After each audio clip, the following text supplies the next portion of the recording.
m'appelle Koudio Gigameda, je suis spécialiste en gestion des ressources humaines et aussi analyste RH.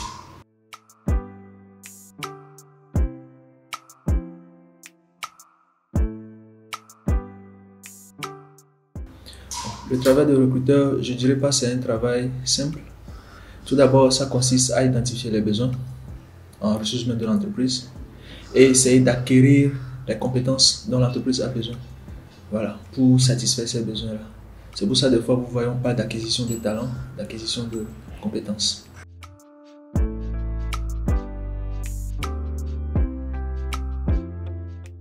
Voilà. Parlant de recrutement, tout commence d'abord par l'identification des besoins.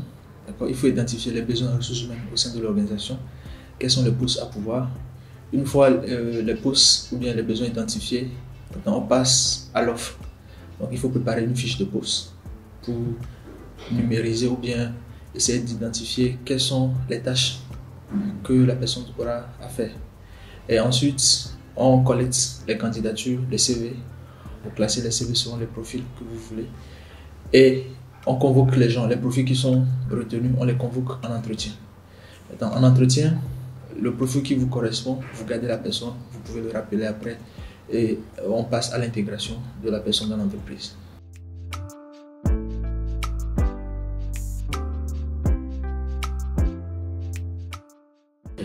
Parlant des types de profils les plus recherchés, tout dépend en fait du secteur d'activité dans lequel l'entreprise se trouve. Souvent, ceux qui sont dans les banques et finances, on cherche généralement les analystes financiers. Voilà. Mais de façon générale, je dirais toutes les entreprises cherchent des commerciaux, et puis les marketeurs. Et de nos jours, il y a ces personnes que nous appelons les spécialistes en technique d'information et en marketing digital, la communication digitale. C'est un profil qui est vraiment recherché de nos jours. Et ça fait que beaucoup de personnes vont se former dans ce domaine. Même dans mon domaine, en RH, aujourd'hui vous entendez parler du IRH, RH digital. Donc c'est un domaine vraiment qui recrute beaucoup de personnes et c'est un profil qui est vraiment recherché. Et vous pouvez le voir aujourd'hui avec le coronavirus.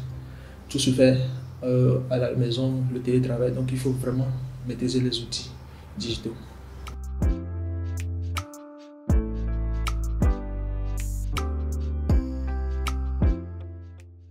Bon, selon moi, si l'offre d'emploi ne l'exige pas, il n'y a pas à se déranger pour le faire. Parce que ce que le recruteur veut, c'est savoir ce que vous avez sur votre CV, votre parcours. Voilà. Maintenant, s'il ne demande pas la lettre de motivation, il ne faut pas le mettre. Ce serait comme si vous allez encombrer les gens avec des dossiers inutilement.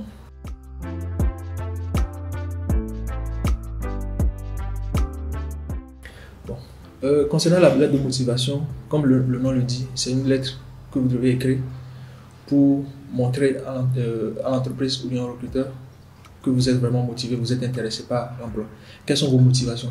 Pour quelles raisons vous voulez faire le travail? Donc, dans la lettre de motivation, il faut naturellement vous présenter. Qui êtes-vous? Quelle a été votre formation? Et aussi, quelles sont vos qualités? Voilà, vos qualités pour le poste.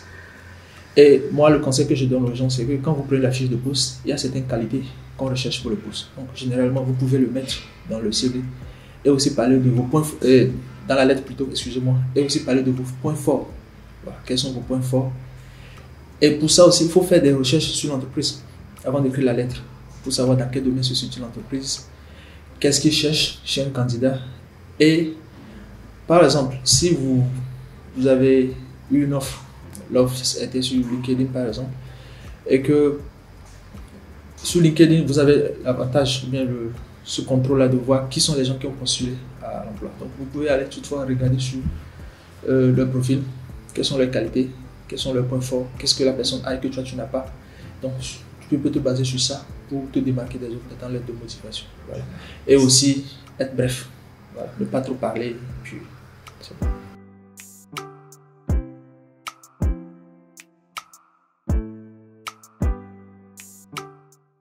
Si vous avez 2 ans ou 3 ans d'expérience pour un poste et que vous avez les compétences, le niveau de formation requis, il faut postuler.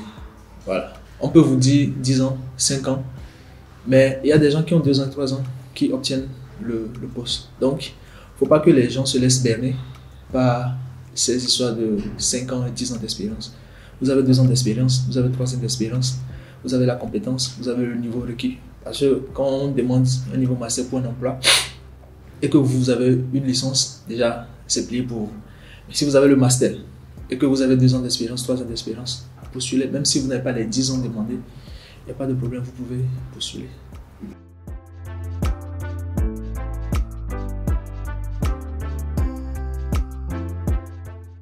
Bon, pour analyser les offres, les CV pour les offres d'emploi, nous essayons de voir la correspondance entre le profil ou bien l'expérience de la personne et sa formation d'abord, son expérience dans le domaine.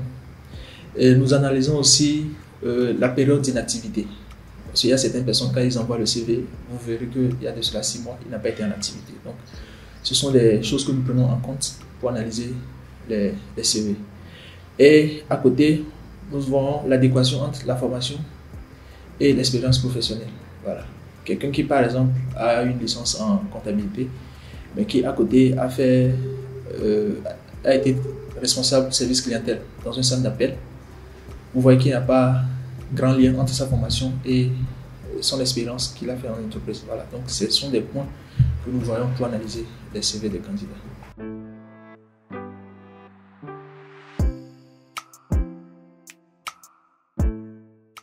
Pour le CV, je l'ai toujours dit, c'est un résumé, d'accord. En anglais, vous avez CV, mais vous avez aussi résumé. Voilà, donc c'est un résumé de votre parcours, d'accord. Donc là, ce qu'il faut faire, c'est aller directement à l'essentiel. Voilà. Souvent, quand vous prenez des CV, ce qui est important, moi je le dis toujours, c'est tout d'abord votre nom, que votre nom soit lisible, le caractère que vous utilisez, la taille aussi. Voilà. Et l'adresse. Parce qu'au niveau de l'adresse, je change d'adresse, il faut que je le change sur mon CV. Voilà. C'est ce qui pénalise dans la plupart des cas beaucoup de candidats. Il n'est plus il n'utilise plus ce numéro, mais il a gardé le numéro sur le truc là. Maintenant, votre mail, que le mail aussi soit lisible. Maintenant, au niveau de l'expérience professionnelle aussi, les gens, ils s'arrêtent juste aux postes qu'ils ont occupés. Par exemple, il était responsable ressources humaines dans une entreprise, il met juste de telle année à telle année j'ai été responsable. Voilà. Mais ils ne nous disent pas quelles ont été leurs missions au sein de l'entreprise. Donc, il va falloir préciser. Et le CV doit porter sur une page, maximum 2. Voilà. Parce que pour sélectionner les candidats, des fois vous avez 100 à 200 candidats sélectionnés. Et un recruteur prend généralement en moyenne 30 secondes à 60 secondes pour analyser un CV. Voilà. Donc imaginez que vous envoyez un CV de 4-5 pages, c'est beaucoup. Donc faites tout pour avoir un CV de 1 page, maximum 2, et puis essayez de résumer et donner les informations nécessaires. C'est bien.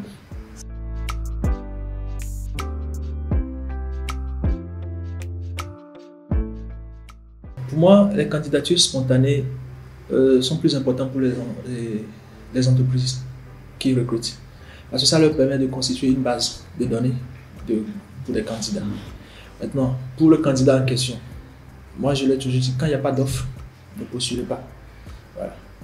Donc, si tu envoies ton CV, le recruteur ne va pas se réveiller un matin pour voir, bon, voilà, lui là il a envoyé, est-ce que je peux l'appeler ou pas. Il va falloir qu'il y ait un besoin au sein de l'entreprise avant qu'il ne regarde les CV. Donc, il y a des entreprises aujourd'hui, par exemple, les entreprises comme Senico, quand vous allez sur leur plateforme, leur page LinkedIn, ils vous disent, vous avez la possibilité d'envoyer vos candidatures en spontané.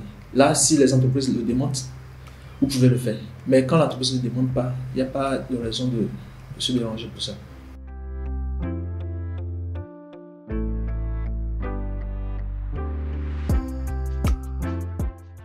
Lors des entretiens, souvent dans la plupart des cas, moi je l'ai toujours dit, il y a 3 types de questions qui reviennent souvent. La première question, c'est quand on demande au candidat de se présenter. Voilà. Là, le recruteur vous demande de vous présenter, de lui parler de votre parcours. Et ça nous permet aussi de voir si vous maîtrisez vraiment ce que vous avez sur votre CV. Si c'est vous qui l'avez écrit, ou bien quelqu'un qui l'a écrit, si vous avez menti, ou bien vous avez eu à omettre des points. Voilà. Et à côté, on peut aussi vous demander de pourquoi pas vous, pourquoi est-ce que je dois vous recruter et non l'autre candidat. Et là, c'est une question qui fait vraiment mouche. Parce qu'il y a beaucoup de gens qui n'arrivent pas à s'en sortir. On vous demande de vous vendre. Voilà. Et pour se vendre, vous devez vous connaître vos points forts, quels sont vos points faibles. Et généralement, moi, je dis souvent aux candidats, appuyez-vous sur vos points forts. Vous pouvez commencer par vos points faibles. Voilà. Moi, je ne suis pas fort en ça, mais quand il s'agit de ça, voilà, je peux le faire. Et vous essayez de vous démarquer des autres. C'est comme je viens de le dire, si vous postulez à des emplois où vous avez la possibilité d'avoir accès aux autres candidatures pour voir qui sont les candidats, allez regarder quels sont leurs points forts, quels sont leurs points faibles. Et en fonction de ça, vous essayez de convaincre le recruteur.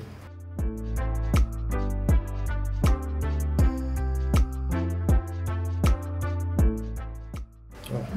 Quand on vient en entretien, souvent, nous regardons le stress. La plupart des cas, c'est ce que nous voyons chez les candidats. Parce qu'il faut se dire la vérité, c'est la carrière de quelqu'un qui se joue lors d'un entretien. C'est la vie de cette personne qui se joue. C'est la vie de toute une famille. Voilà. Donc, quand ils viennent comme ça, ils sont stressés. Vous voyez des gens qui tapent du pied, des gens qui sont stressés. Et il y a des questions, quand vous leur posez, d'autres, vous avez l'impression comme si ils ne maîtrisent pas. Mais ce n'est pas parce qu'ils ne maîtrisent pas, mais c'est parce qu'ils ont peur, ils sont stressés. Et moi, je le dis, c'est aux recruteurs de rassurer les gens. Voilà. Nous ne sommes pas là pour mordre. Non. Nous sommes là pour vous répéter, nous sommes là pour identifier quelles sont vos qualités, quelles sont vos compétences. Pourquoi est-ce que nous devons vous prendre pour le truc là. Donc, pour le recruteur, il faut aussi savoir mettre à l'aise la personne pour qu'il puisse s'exprimer librement. Donc, le stress, vraiment, nous mettons vraiment l'accent sur ça.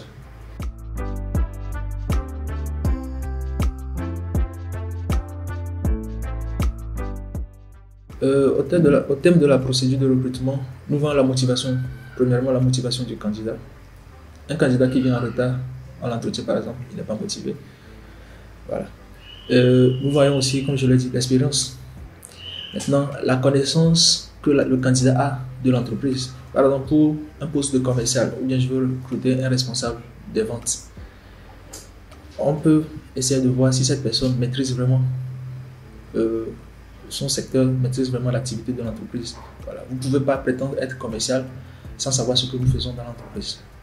Et à côté, pour certains postes, on fait ce qu'on appelle la mise en condition professionnelle. Voilà, des petits tests pour voir si vous arrivez à vous en sortir. Donc, on se base sur ces critères-là pour dire, ok, finalement, c'est cette personne que nous prenons. On note. Il y a une grille où les gens sont notés et celui qui a la plus grande note, voilà, il l'emporte naturellement.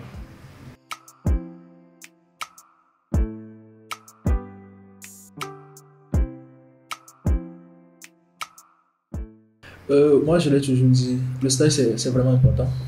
C'est vraiment important. C'est la porte d'entrée dans les entreprises, généralement. Bon. Si un étudiant postule à un emploi, supposons que nous voulons recruter quelqu'un qui n'a pas assez d'expérience, voilà, peut-être un débutant. Donc, du moment où il a eu à faire 2 ou 3 stages dans une entreprise, des stages de 6 mois, 4 mois à côté, si nous accumulons tout ça là, 6 mois, 4 mois, 2 mois, nous pouvons nous retrouver à 1 an et demi et tout. Donc, ça veut dire qu'il a de l'expérience. Donc, pour nous, en tant que recruteurs, les stages aussi sont importants. C'est pour ça que moi je dis souvent aux gens de ne pas négliger les stages. Parce que vous voyez aujourd'hui, il y a des jeunes, quand ils finissent, ils veulent directement un emploi. Parce qu'ils pensent qu'ils sont prêts. Mais il y a une différence entre ce que nous avons comme formation à l'école et ce que nous avons sur le terrain. À l'école, c'est la théorie. Mais le fait de savoir comment utiliser cette théorie-là en pratique, il y a vraiment une grande différence. Donc, c'est là que les stages interviennent. Il va falloir faire des stages. Il y a une différence de stages, mais il va falloir faire des stages pour approfondir ses connaissances, pour vraiment s'enraciner dans le métier.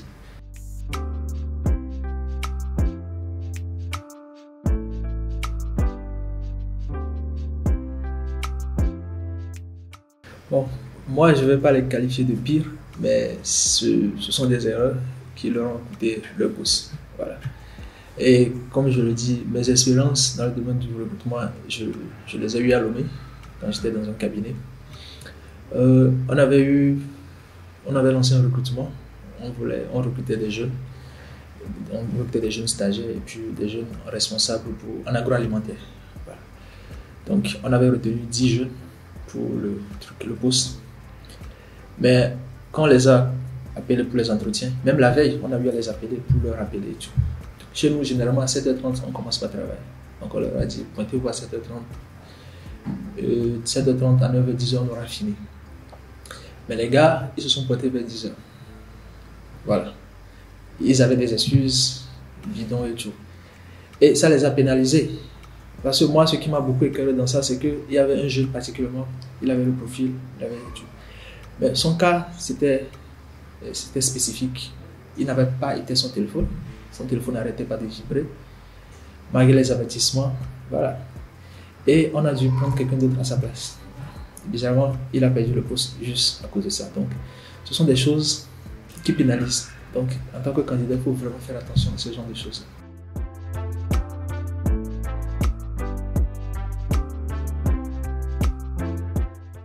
Bon, mon conseil, c'est d'être courageux, de ne jamais perdre espoir. Parce que nous savons aujourd'hui que sur le marché de l'emploi, c'est vraiment compliqué. Et les entreprises ne recherchent que ceux qui sont compétents et excellents. Voilà. L'excellence est de rigueur aujourd'hui. Donc, moi, je dis souvent, même si vous êtes au chômage, même si vous ne faites rien, vous avez fini des études et vous n'avez rien à faire, mettez ce temps à profit.